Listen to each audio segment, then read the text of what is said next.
दुआ की शाला इंजदा नसीब होवे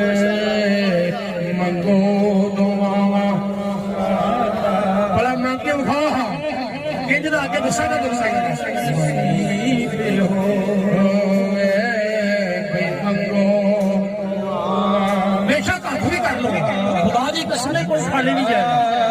नसीब हो